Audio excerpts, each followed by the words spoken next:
মধ্যপ্রাচ্যের আকাশপথে চরম অস্থিরতা। সৌদি আরবের প্রধান কয়েকটি শহর বাদে সংযুক্ত আরব আমিরাত, কাতার, কুয়েত ও বাহরাইন সহ অধিকাংশ রুটে বন্ধ রয়েছে বিমান চলাচল। গত ৪ দিনে বাতিল হয়েছে প্রায় ১.৫ শতাধিক ফ্লাইট। অনিশ্চয়তায় দিন কাটছে হাজারো প্রবাসীর। গেল ৪ দিন ধরে মধ্যপ্রাচ্যের বেশিরভাগ রুটে স্থবিরতা নেমে এসেছে। সৌদি আরবের জেদ্দা, মদিনা ও রিয়াদ রুটে বিমান বাংলাদেশ, ইউএস বাংলা এবং সৌদি এয়ারলাইন্সের কিছু ফ্লাইট চলাচল করলেও সংযুক্ত আরব আমিরাত, কাতার, কুয়েত ও বাহরাইনগামী যাত্রীরা পড়েছেন বিপাকে। মঙ্গলবার জেদ্দা ও রিয়াদের উদ্দেশ্যে কয়েকটি ফ্লাইট ঢাকা ছেড়ে গেলেও অন্যান্য গন্তব্যগুলো প্রায় বিচ্ছিন্ন। বেসামরিক বিমান চলাচল কর্তৃপক্ষ বা বেবিচকের তথ্য অনুযায়ী মঙ্গলবার একদিনেই ৩৮টি ফ্লাইট বাতিল করা হয়েছে।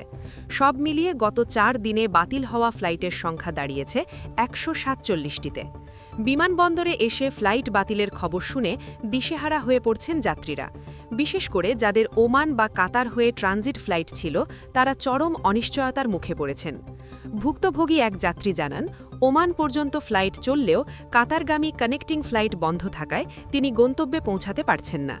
এয়ারলাইন্স কর্তৃপক্ষ পরিস্থিতি স্বাভাবিক না হওয়া পর্যন্ত কোনো নিশ্চয়তা দিতে পারছে না।